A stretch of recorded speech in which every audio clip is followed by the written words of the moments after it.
when stars are in light, the weaver, we would know.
Welcome back to another Improving Sales Performance live cast, and where we're unpacking the media sales report. And if you have not downloaded it yet, you need to download it. There's every chance you probably have, because I know thousands of people have downloaded it already, which is fantastic. But if you haven't, well, we're going to unpack just one portion of it. It's filled with about 18 pages of really amazing data. And I saw a thread on LinkedIn the other day, and someone said leading with data is the most important thing, and then that caused like this entirely crazy debate over, no, you shouldn't lead with data, you should lead with insight. And insight is what is your expertise after you've analyzed data. And that's what we're going to do today. I've invited two absolute experts on the show today. I'm fortunate to work with both of them and have them as partners at CSS.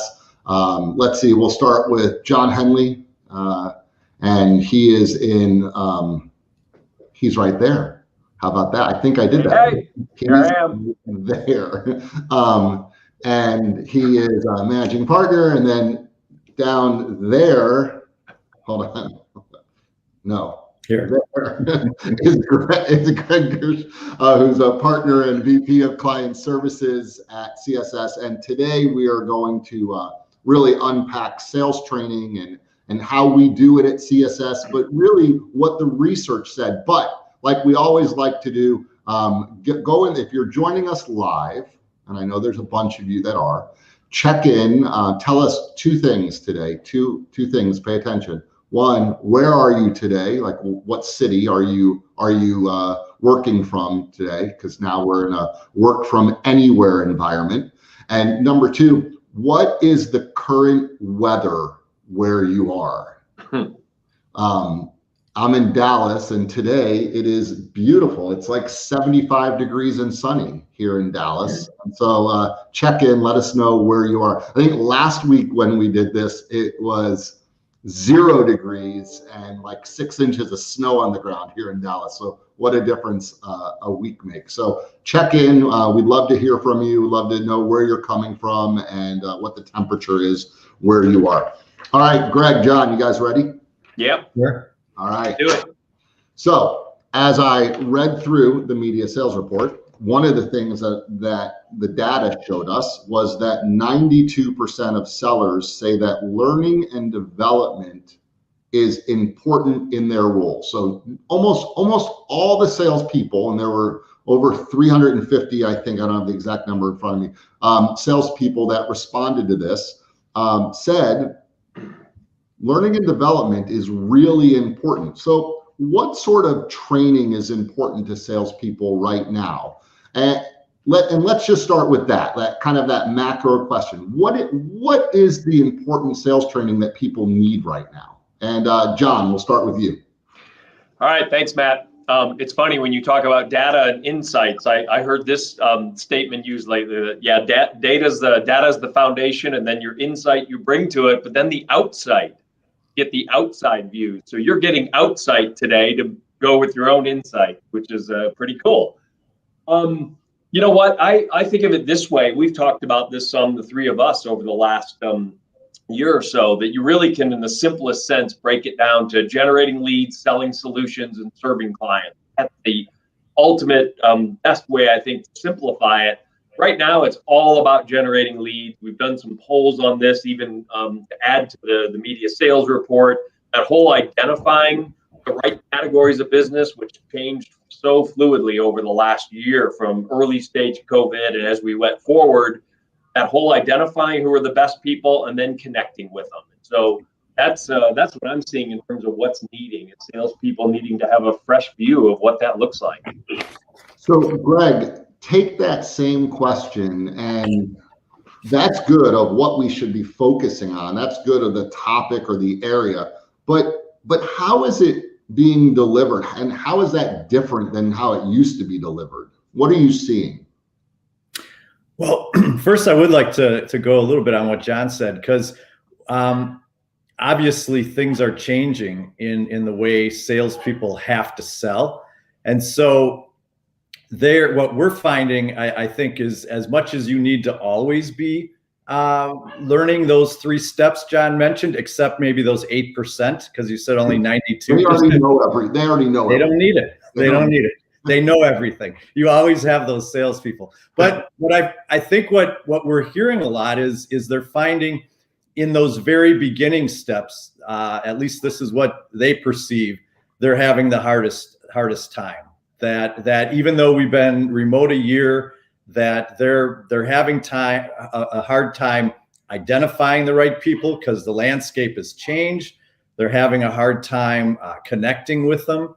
And so that's where I see, just to kind of jump off what John said. Now with delivering, and we're going to probably talk about this throughout this time, but we're having to change because salespeople need more just-in-time training. They need stuff that they can get quick. Now I have an issue today. Sure, the new person that you just hired needs to go through a long program methodically. But the typical salesperson, I need something, I need it now. I need a good, valid business reason. How do I refine that? Yeah, John, I've heard you say we've transformed from just in case to just in time. What does that mean? Like, well, so for years, what we would do, whether we went into markets or any kind of training that was done from any company, there was this sense that you just go through this periodically. It's like eating your vegetables, right? It's just good for you. Just do it just in case you ever encounter this problem. And we're moving, not surprising to any of us in the fast-paced world we move into, a just in time. Like, I want this when I want this, not to learn it just in case. And it has been cool in this environment because all the stuff we've been able to do with instructor-led to add to the self-paced kind of courses that we have, not just workshops and webinars, but like creating experiences, which takes it to another level. It really has created opportunities to have that just in time, but also bring it to a new level in terms of some cases what you can do in this remote environment even better than what you could do in the classroom, which has been pretty cool. Yeah, one of the things, I think I don't know what term is going to stick. If it's going to be work from home or remote work, I hear both. I heard someone say the other day, I think it was in a business press release that came out, they are becoming a work from anywhere company. I thought, that's interesting. Work from anywhere. I think I like that best. And Greg, to your point, one of the reasons why, and we all know this, like for years, if we said to salespeople, what's the hardest part of your job? They would say getting appointments. That's not new. But if in the data, hold on, got to plug it again. The media sales report. One of the things that salespeople and sales managers agree on is that it is tougher today to get appointments than it has been in the past. So while it's always been tough, it is tougher today. One of the reasons is, I think, is because of work from anywhere environment. Because when you're a work from anywhere environment, geographies go out the window. Right? When what you have to do is show up in person, well, you're limited to the people that live within a 50, 60, 70 mile radius of you to show up. Now that we're work from anywhere, well, a salesperson can call on someone 200 miles away. As long as they have a product, they can call on someone 3 states away if they want. And we're starting to see that, right? I mean, We are. Yeah, you really can work from anywhere. If a snowstorm hits, you can get on a plane to Mexico and just work from there, right? I think someone tried to do that. Probably wasn't a good idea. Yeah, right. I've had different managers and sellers though that I'll interact with. I'm sure you have too, where you talk to them and they're in some different background. They're like, yeah, I just decided to go work from Florida or Texas or wherever for a week. It's happening all the time. And why not? Right? Yeah. I mean, You're only limited by fit now. Does the prospect fit your product? I mean, the rest you can make work. Yeah. Right. So when you're unbound by the ability to call on prospects everywhere, then the flip is, if you're a business owner, you're getting called on by more people than ever before. And how do you break through? And that's one of the reasons it's becoming so difficult to get appointments, is because so many people are having an outreach. All right, so let's go into, a lot of what we do is we train sales departments, right? We implement it. We give them a sales process and account list management strategy. We build sales plays. We give them a system to run, so to speak. But the way we deliver training has significantly changed. And John, you started to unpack that a little bit. Talk a little bit about, maybe John, talk about remote training workouts, because that's a new thing. And Greg, talk to us about micro learning and chunk learning and the difference between, for those folks out there watching that are familiar with CSS, the difference between like a 3R selling or a house selling and sales accelerator could not be more night and day. John, why don't you fill us in on remote training workouts? Because I think that's a big jump from what people are used to.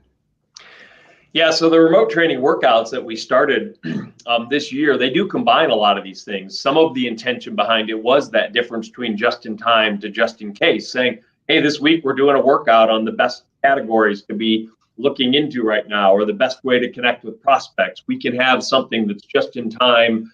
It is part of the chunk learning that Greg certainly can elaborate on, of it's a quick hit, 15, 20 minutes in most cases. It's bringing energy and excitement, which is also needed in this selling in place environment where there becomes a monotony to it and people need some of that. So it gets at a lot of things, but the core of it really is that creating something that has that ability to be that just in time, training, because also you can say, well, right now it's mid to late February, and what we're seeing is this in the marketplace combined with this principle that we've seen for years. How do we bring those two together and best apply them at this moment? So that's part of what was the motivation behind the remote training workouts and what we're trying to accomplish there.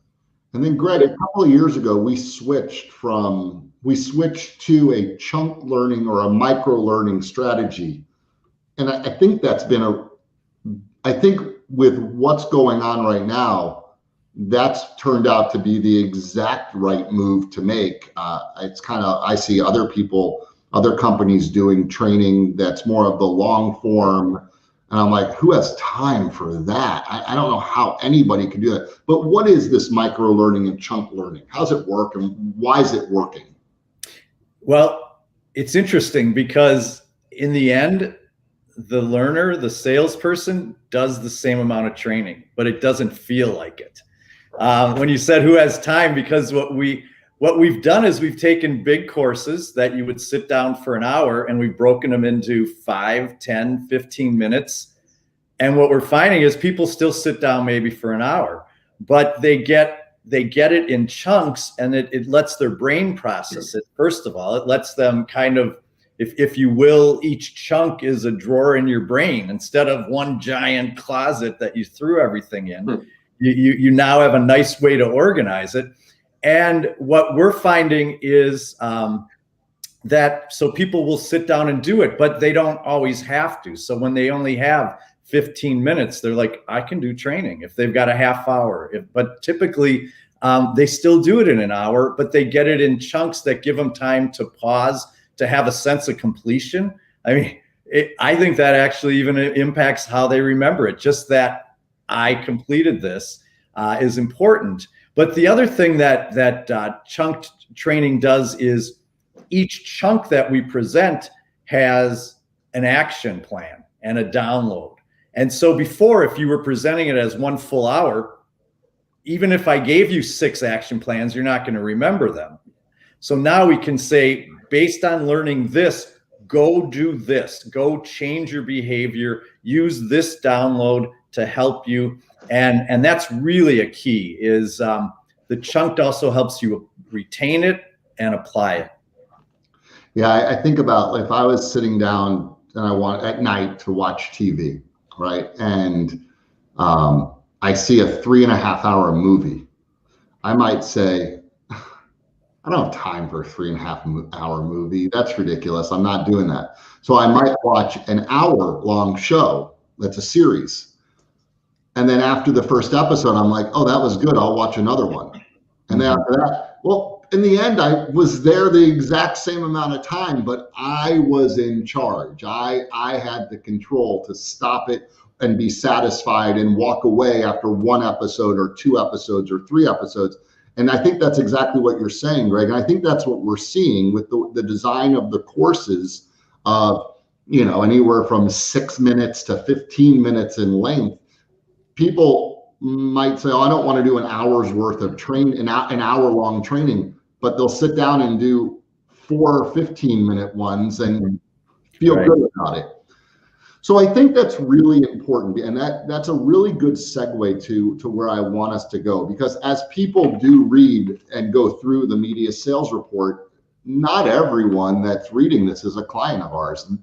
They should be, but they're not, right? They're not. They're looking at this and they're thinking, well, how do I take this and apply it to what I do, knowing that 92%, better than 9 out of 10 of my salespeople, do crave learning and development.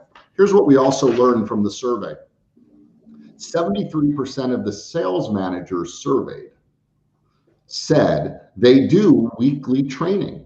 So 73% say, I'm doing something. I'm doing weekly training. And 20% said, I'm doing monthly training. So 93% are doing some sort of monthly or weekly training. Yet 75% of sales managers said 40% of their sellers are underperforming. So salespeople say they want training. Sales managers are saying we're doing training. And yet 40% of the sales, according to the sales managers, they feel as though 40% of their staff is underperforming. What's going on? John, give us your outside. Greg, outside, inside, whatever. Help. I mean, listen, it's a tough environment in a lot of ways, certain parts of the selling. And I think what it's required of all of us, including the 3 of us, is a lot of things that you've had to unlearn and relearn.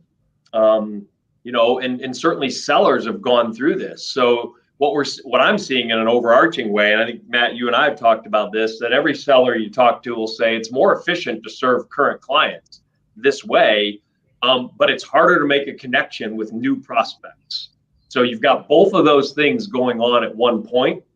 And so sellers that are not sort of unlearning and relearning and thinking about video platforms to use and all the social business tools and running more predictable sales plays, if that's not in your sort of how you approach prospecting, that you had a different way of doing it, you got to unlearn and relearn That to me is part of the core of why, even if you're doing a lot more training, I mean, you can get the training, but if you don't go and activate it, you don't use all the tools, you don't connect the sales enablement to the sales training, it's going to be difficult for you to really get, return from that. Yeah, Greg. Well, I would go with that, but it's interesting because John is talking about unlearning, which is true. And there's not one reason. For me personally, in my role, my mission is that training no longer becomes a checkbox. Too many sales managers, they're busy. They want to make sure everything's done. They want to see a report that says everyone completed the course and get it off their to-do list rather than make sure people are applying it. So for me, it's the manager reinforcing the training everywhere, in the sales meeting, in the one-on-ones. It's the manager, again, asking the salespeople, how are you applying this with this client? So when a client is stalling, they're not, quickly getting in and being the solver, the closer. They're using the sales training and saying, well, let's look at this. What step are you in the sales process? So it's really a thing of, it's got to be looked at as so many people were quoted with this, but education without application is just entertainment. It's like you need to apply this to your daily sales practices. 5 minutes after you finish training, you should be doing something with a client based on what you learn and not showing your manager, here, I'm done. Yeah, I think one of the things I've noticed is that the sales training that managers are doing in their weekly meetings or in their monthly meetings are more product focused than ever before. It's like we've retreated to, let's make sure everyone knows what they have, because, by the way, maybe the products have changed a little bit because of the last 9 months. Right? Maybe that's happened. Maybe they've adjusted the way they do their pricing, or they've adjusted the offering or the expectation of the offering. Maybe the event that they used to sell no longer exists, and so now it's a virtual event. And so there's a lot of rallying around, here, let's train on this product, which doesn't really help you sell. It helps you explain your product. It helps and by the way, I think you need to have product knowledge, but to me, product knowledge is table stakes, right? I mean, of course you have to be the expert on your product. If you're not, who is? But that doesn't necessarily, back to John, you started this thing at the top of the broadcast. Does it help you generate leads? Does it help you solve problems? Does it help you close business? I was just watching we just rolled out the online training course on pipeline management, which, by the way, Greg and John, 2 thumbs up. It's absolutely fantastic. And I just did it before this call, or before this meeting. And training, if training is equivalent to sales activity, it'd be a fool's game just to say, well, we delivered 52 weeks of training, everyone we do it. Focusing on the wrong thing. So let's help sales managers out. Let's take this deeper and help sales managers out. What should a sales manager be doing right now in their weekly or monthly sales meetings to help them, to help their sellers? And what CSS resources do we have that sales managers should be looking at? Who wants to take that one? I'll jump on it. So I would say in most sales training, ours and many others, sales is broken down into steps. And so again, chunked learning, so to speak. So a sales manager should always be going back to, like, even with your mention of product training, if you need both, how does this product training help you have a good, valid business reason? Why is this important to the client? How does this new product help you in the discovery phase? How is this going to help you discover needs, or is this going to help you create a solution? So my advice is, when you're in those one-on-ones, which is the most powerful time for a manager, bring the training in. Identify, zero in where your salespeople are having trouble in the sales process. Bring it back to the training. And in our case, we have a lot of forms, but forms are good. They make it tangible. You have to go then and fill a form and think it through. So don't be afraid to say, and I want you to fill out this form, target tracker, whatever it might be, to be more strategic in what you're doing. John? Yeah, so I think of something that we started to talk about over the last year or so that I always encourage sales leaders, if you really want to then help grow and develop your people, think of the two sides of it. One is you want to coach the person individually. That could be based on their talents for sure, but it could also be somebody that just needs coaching, that they're unfamiliar with some of the tools being used to connect well with prospects. So whatever the coaching of an individual, whether it's talents they have or don't have, or skills that they have or don't have, you want to coach the person in a very individualized way. You also want to manage the team with a predictable process. So if you know that picking categories to focus on amongst the 10 hottest categories we have and the 10 emerging categories is a smart thing for everybody to do, you don't let anybody vary from that. So there's parts of your process, and if you know it takes repeated attempts to connect with people and really strong insights, and all that is sort of a predictable, clear way that you're going to have everybody follow a process. You coach people individually, you manage through a process. That's really the best recommendation. If you're a CSS client, we have a newer tool that I think is one of the coolest things we've ever created, which is a sales process manager's guide. So on the process side of it, we've broken down the steps and put there the most essential things as a sales leader that you want to be sure that your group is executing really crisply all the time, and layer that with the individualized coaching, and that's how you're going to grow people and grow performance. Yeah, I think sales people say they want learning and development, that's important to them. 92% say learning and development is important. Sales managers say, okay, great, we'll provide sales training. But does learning and development equal sales training? Is learning and development an event, right? I think sales managers, as a general, just kind of generalizing, see, I need my salespeople to do better. I'll give them sales training. Training doesn't equal coaching, right? Sales training is important. It's very important. Product training is important. It's very important. But sales training doesn't equal coaching. And I think when sellers say they want learning and development, I think they mean they want training and coaching. Mm-hmm. So when it comes to coaching, any advice that you can give sales managers on how to coach their salespeople? Any best practices? I mean, I think if you're coaching individually, you want to coach based on talent for sure. What talents do they naturally have, and how do I help them use those talents well and avoid areas where I know there's weaknesses in the talent? And then what is that person expressing they want? If they want certain things in their personal development, then I want to coach to that. So it's what do they need based on the talents? What do they want based on things they're expressing about where they're at in their career, what kind of year they're trying to have? I think if you put those two things together, that's a great way to approach it. Yeah, Greg, anything you want to add to that? I would just say that it needs to, like, if we pull training back in, just because they know it doesn't mean they know how and when to use it. So you as the manager have that outside perspective, and they may even have all the knowledge up there. They could answer a test and get an A, but they don't really intuitively know when the right place to use the training is. So coaching can really help with that too.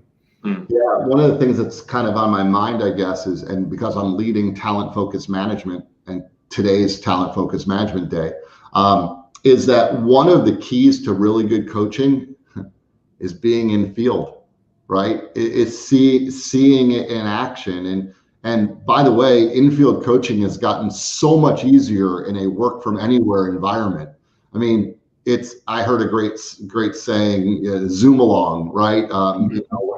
But it just has. And so you have the ability to see your salespeople use selling and what they're doing well, and what they're and recognizing what they're doing well, and encouraging them to do it, to continue to do it well. And you also get to see areas of improvement where you can then specifically give good coaching, which I think is incredibly important. Sales training, yes, must do it. But Greg, back to your point, it's not check a box and say, oh yeah, I did it.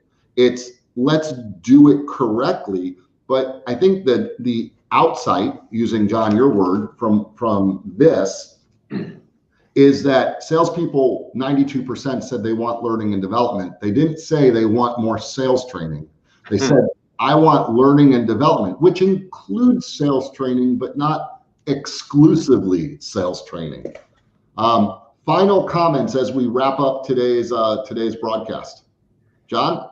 Yeah, no, I love how you brought that all the way back to the beginning, Matt. I hadn't really thought about that even through that. Think of it and lock on to the learning and development, and think of the umbrella of everything that falls under learning and development. And you want to do it all well, including the training. But I love that final spin on it, Matt.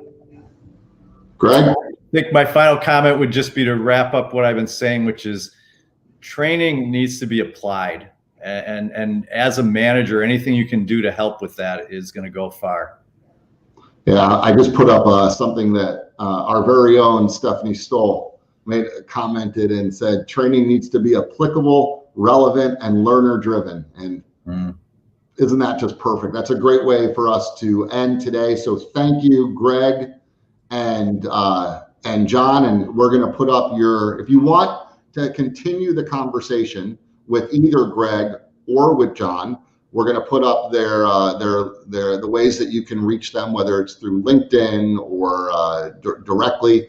And with that, before I forget, please, if you're liking what you see, remember to like, share, subscribe, do all the things, spread the word. We're on a quest to get to 500 subscribers. I think we're at 160. But if everyone helped us by getting 2 people, we're there. We're basically there. So help us out. We appreciate it. That's my appeal to you. Next week on the show, we are going to dig deep into setting appointments. We said setting appointments is the hardest thing. We're going to go deep into setting appointments and sales process with Dean, Delina, and Kurt from our team. And these guys are experts.